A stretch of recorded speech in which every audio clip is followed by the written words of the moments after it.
My name is Keisha Morales. I'm 36 years old, and I learned early that in my family, love came with invoices. I live in Seattle. I own my own electrical contracting business. 6 figures, no debt, truck paid off. Licenses earned the slow way, nights, weekends, scraped knuckles, and no shortcuts. Everything I have, I built myself, because no one in my family ever planned on catching me if I fell. There are 2 children in my family, my older brother Julian and me.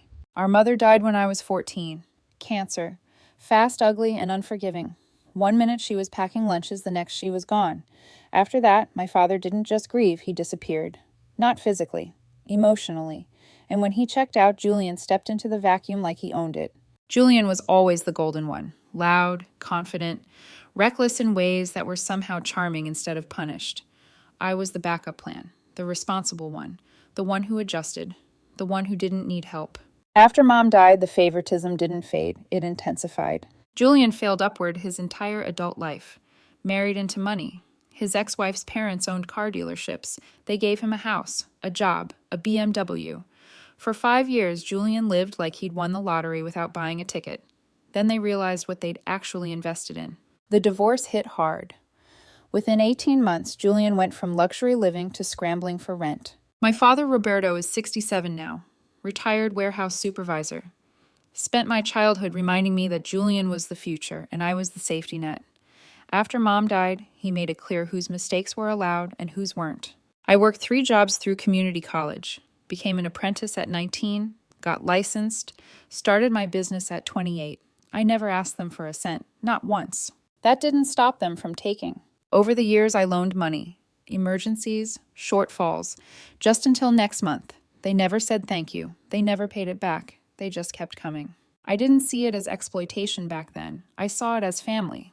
I was wrong. I live with my boyfriend, Marcus Bennett. He's a project coordinator. Sharp, observant, impossible to manipulate. He clocked my family's pattern within 6 months of meeting them and didn't sugarcoat it. They don't respect you, he told me once quietly after a family dinner. They assign you. We have my daughter, Sophia. She's 10. Brilliant. Curious. Into coding and robotics in a way that makes her eyes light up like she's discovering a secret world. We have a $529 college fund for her. We contribute every month. She's also in occupational therapy for sensory processing. Not cheap, but it helps, and it matters.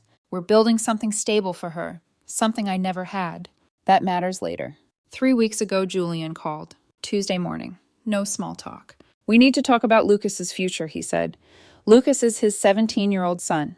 Good kid, despite everything.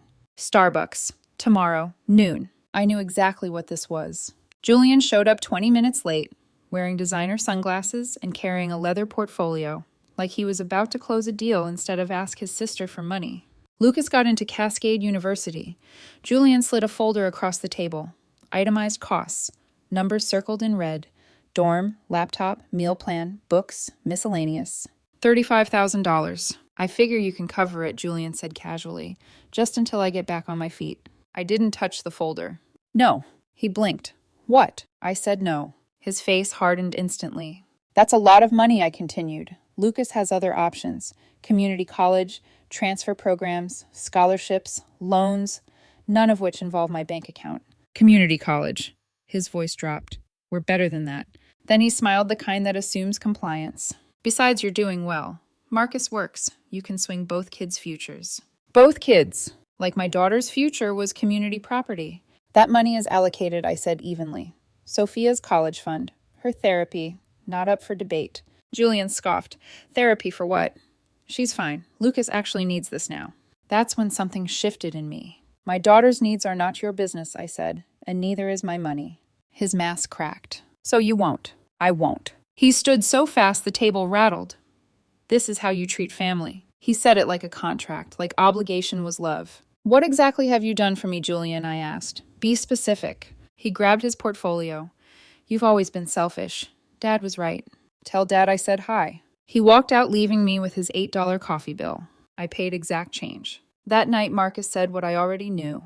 If you give him this, he said, Sophia's fund takes the hit, and there will be another crisis next month. There always is. I already told him no, I said.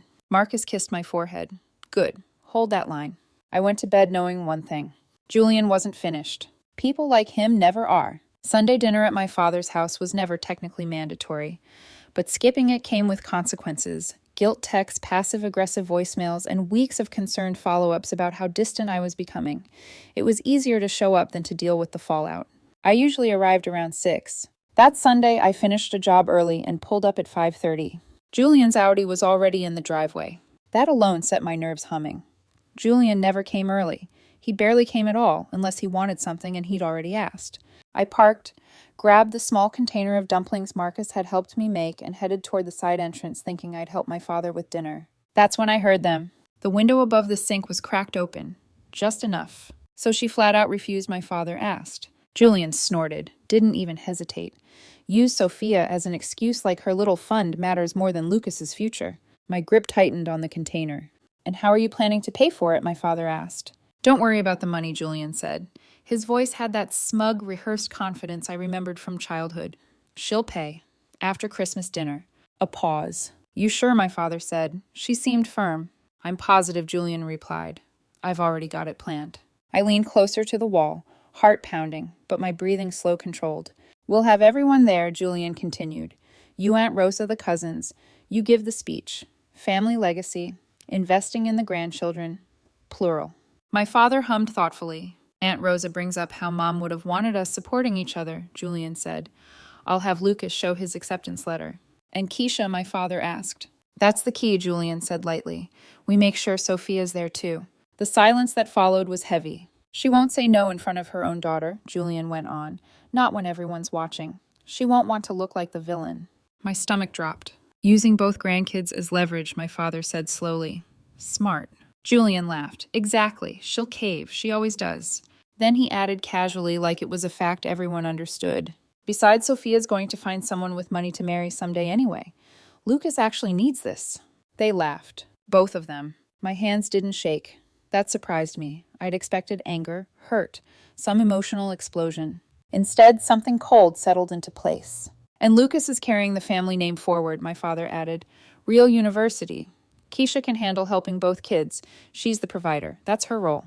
Provider. Not daughter, not sister. A role. I backed away from the window without making a sound, walked to my truck, drove 3 blocks before pulling over. My hands were steady on the wheel. Not from fear, from clarity. 22 years.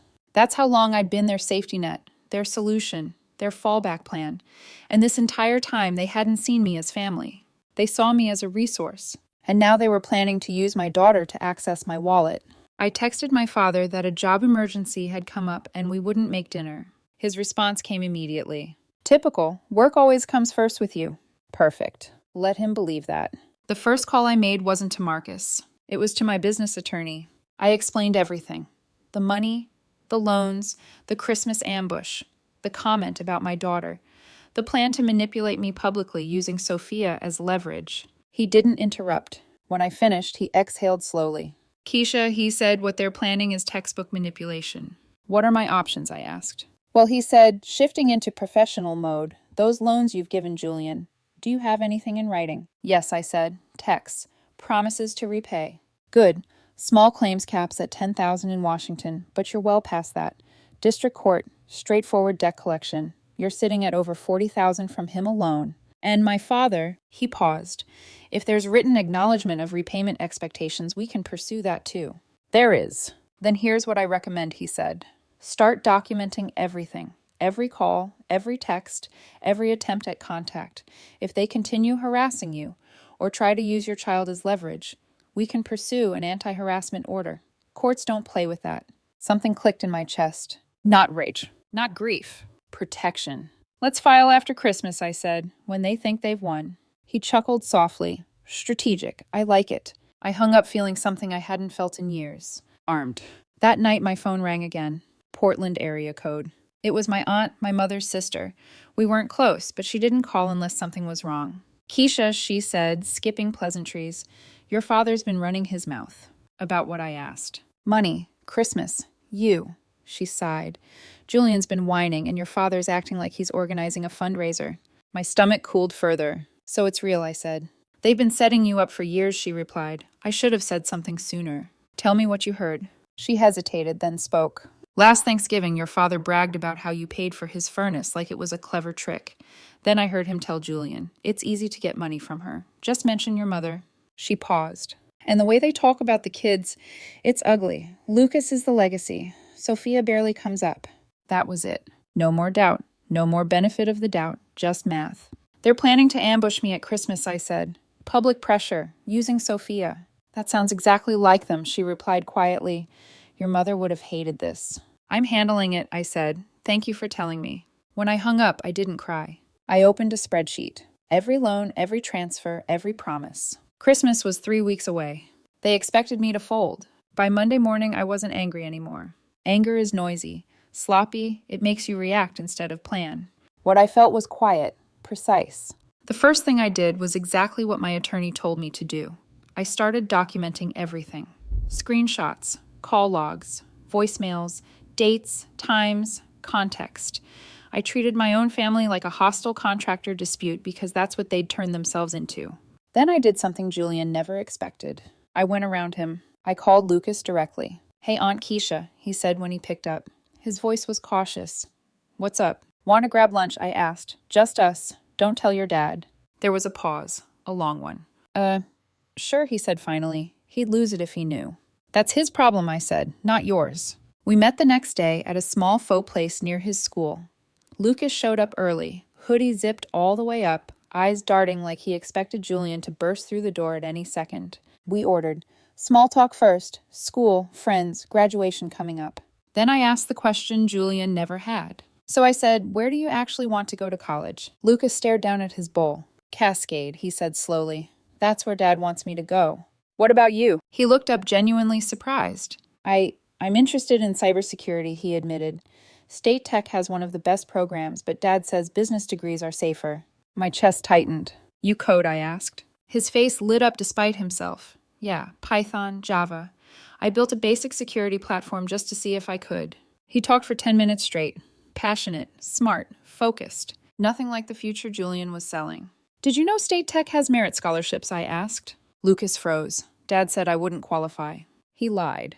I pulled up my phone, showed him transfer programs, scholarships, rankings. His hands started shaking. Aunt Keisha, he said quietly, there's something else. I waited. Dad's 3 months behind on rent, he whispered. Landlord's threatening eviction. There it was. Is that why he wants the money, Lucas asked? Because I don't think all of it's for school.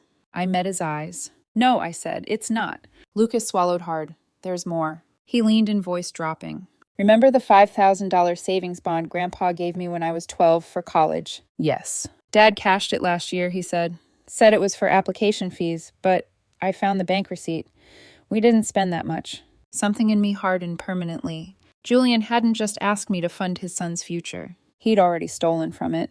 I'm not giving your dad any money, I said calmly, but I will help you figure out how to pay for college the right way.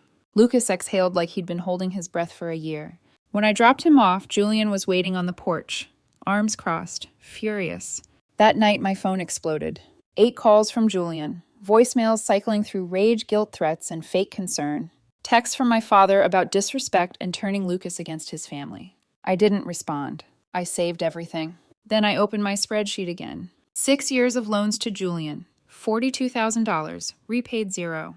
Loans to my father, $25,000, repaid 0. And buried in old messages, I found it. A text from my father after I'd paid for his furnace. I'll pay you back when my pension adjustment hits next quarter. That was 2 years ago. I sent everything to my attorney. His response was immediate. This is solid, he said. We're filing. That night, Marcus pulled up our budget on the laptop. Sophia's college fund, therapy copays, robotics club fees, coding camp next summer. This is what they're asking you to sacrifice, he said quietly. They're not asking, I replied. They're assigning. Christmas was 11 days away. They thought they were walking me into a trap. What they didn't realize was that I'd already started building the evidence packets. And Christmas dinner, it was about to become a deposition. The next 2 weeks were a masterclass in desperation. Julian called 17 times in one day. I let every single call go to voicemail. His messages followed a predictable arc. Anger first, then wounded victimhood, then threats wrapped in nostalgia. My father tried guilt instead. Long voicemails about family responsibility, about my mother, about how disappointed she'd be in me. I saved every word. Wednesday afternoon, I did something Julian would never think to do. I drove to Kristen's house. His ex-wife answered the door wearing scrubs hair pulled back, eyes sharp with the kind of awareness that comes from surviving Julian once already. "Keisha," she said, genuinely surprised. "What are you doing here?" "I need to talk to you," I said, "about Lucas." She didn't hesitate. She stepped aside and let me in. Her place was clean, organized, calm, everything Julian's life wasn't. I laid it all out. The college money demand, the Christmas ambush plan, Lucas's interest in cybersecurity, the stolen savings bond. Kristen's expression shifted from confusion to fury. "That piece of garbage cashed Lucas's bond," she said. I knew something was off. "There's more," I said carefully. "I need to know if there's anything else I should be prepared for." She stood and started pacing.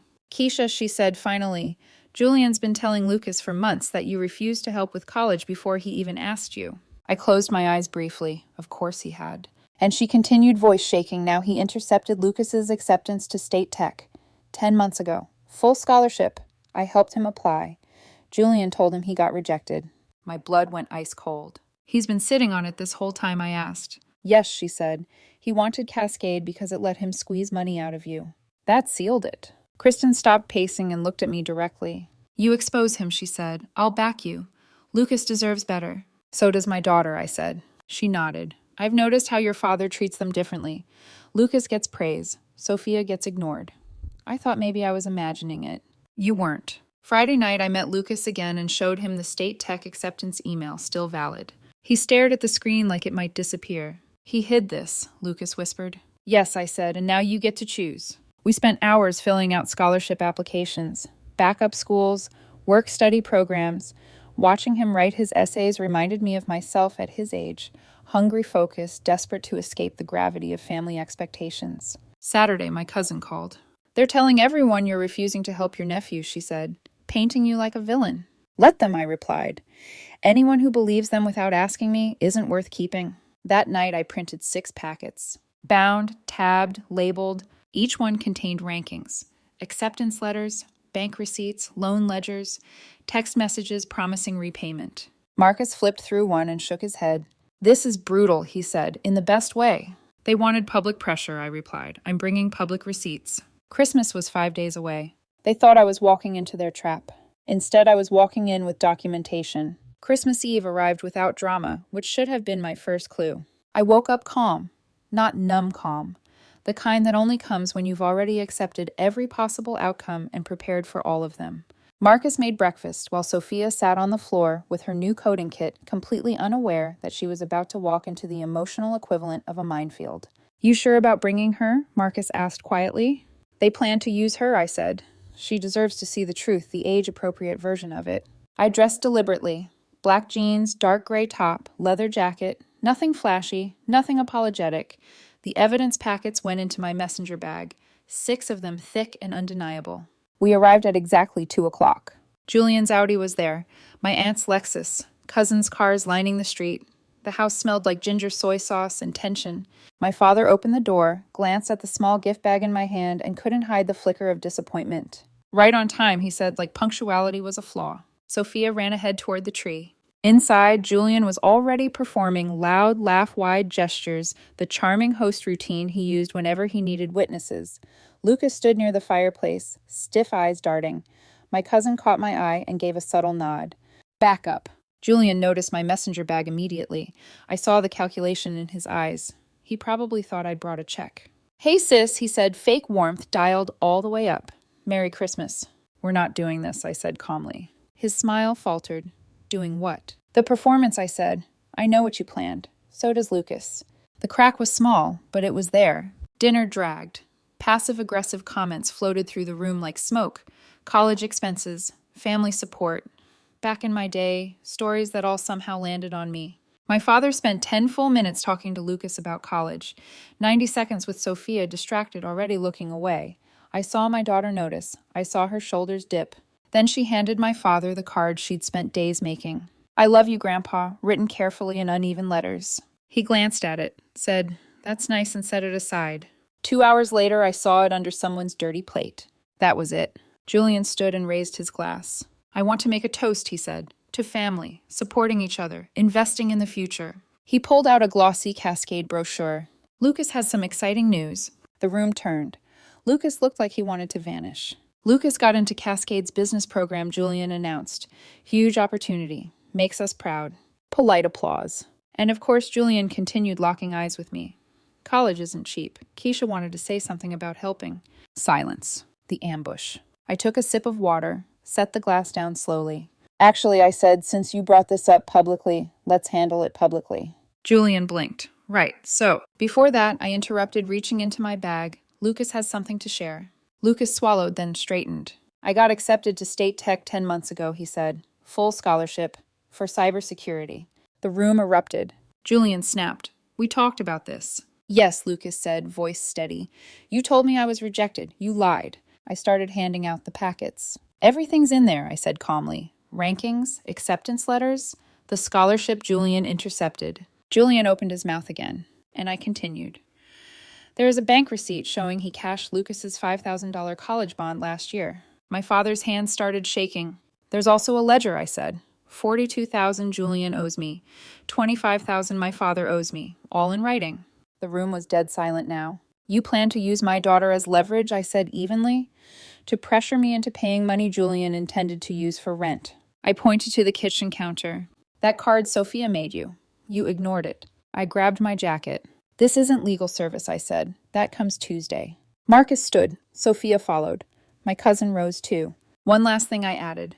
Every account tied to my daughter's college fund is locked. No one touches it. I looked at Lucas. You deserve better. And you've got it. Then I walked out. Behind me, pages were flipping. Receipts being read. Their trap collapsed under documentation. The house didn't explode when I left. That's the thing people don't tell you about moments like that. There's no dramatic crash behind you. No cinematic yelling that follows you out the door. Just the quiet sound of pages turning. People reading. Reality settling in. Marcus buckled Sophia into her seat while I stood by the truck, hands in my jacket pockets, breathing evenly. Grandpa doesn't like me, Sophia whispered, eyes glossy. Marcus crouched beside her. That's not because of you. That's because Grandpa doesn't know how to like people properly. I drove us home in silence. The next 72 hours were chaos, just not in my house. Julian called 41 times. My father sent paragraph-long texts about family honor and respect. My aunt sent a message so long my phone froze trying to load it. I didn't respond to any of it. My attorney confirmed what we already knew, the harassment qualified for an anti-harassment order. We filed the lawsuits and the restraining paperwork the Tuesday after Christmas. Demand letters went out the next business day. By then I felt lighter than I had in years. The door buzzer rang at 7 p.m. the day after Christmas. The security camera showed Julian standing alone on my porch. No car, wrinkled shirt, eyes red. He looked smaller without his audience. I opened the door, didn't invite him in. You embarrassed me, he said immediately. You made me look like a thief. You stole from your own kid, I replied. That's not a look, that's a fact. His face collapsed. I got the eviction notice, he said, voice cracking. They're changing the locks Friday. I waited. Kristen's lawyers are coming after me, he continued. Dad won't answer my calls. There it was. I need $8,000, he said, just to get through this. No. He blinked. What? No, I repeated. Keisha, please, he said, desperation spilling out now. I'll lose everything. You already did, I said calmly. You just didn't notice. He started crying. Not dignified tears, just messy, gasping sobs. We're family, he choked. Mom wouldn't want this. Don't bring Mom into this, I said flatly. She'd be disgusted with you. He grabbed the door frame like he might fall. I'll do anything, he begged. Anything. Leave, I said.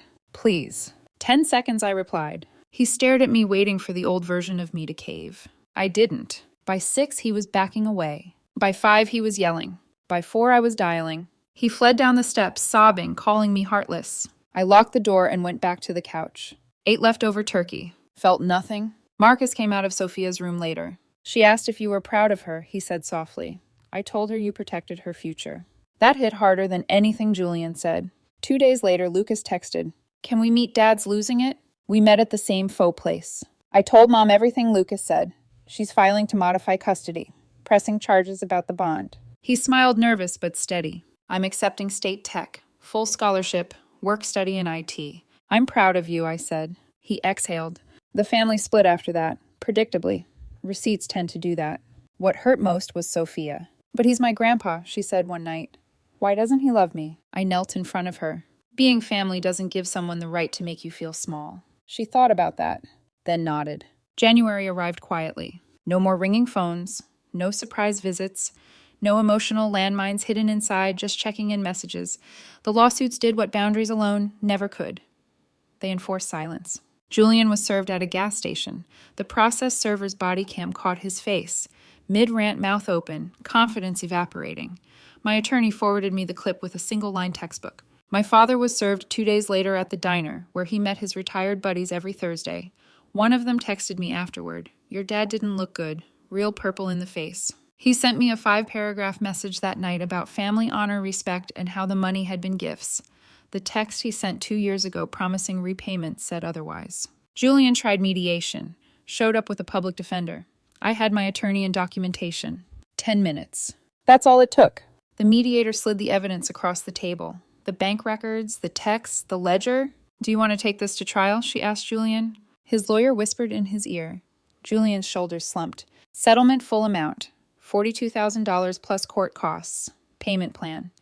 Missed 2 payments, the full balance accelerated. He signed. My father settled 2 weeks later without mediation.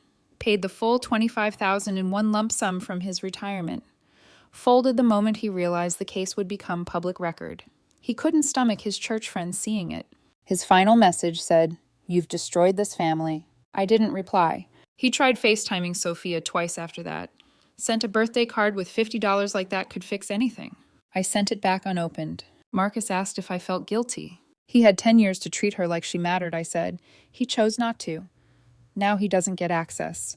I slept better that night than I had in years. 5 months later, Lucas graduated high school. He invited me, Marcus, and Sophia, not Julian. We sat with Kristen and her boyfriend and watched Lucas walk across that stage scholarship winner headed to State Tech for cybersecurity, a future he chose for himself. After the ceremony, Julian intercepted me in the parking lot. He'd remarried someone he'd been dating 6 weeks. She watched from their car, curious, alert. "We need to talk," he said. "No," I replied. "We don't." "I've changed," he insisted. "Therapy. I'm working on myself." "Good," I said. "Doesn't change anything." "So that's it?" he asked. "We're done." I looked at him, still saw the calculation, still searching for an angle. "You tried to use my daughter to manipulate me," I said. "That's unforgivable." I turned away. "Your payments are current through May," I added. "Miss June and I'm back in court." He didn't follow. Lucas ran up to my truck grinning. "Thanks for coming," he said. "Means everything." Sophia rolled down the window. "Congrats, Lucas." He laughed. "When you're older, I'll teach you coding." Her face lit up. "Really?" "Absolutely." We drove home in silence, the good kind. Support without strings. Pride without obligation. That's what family was supposed to feel like.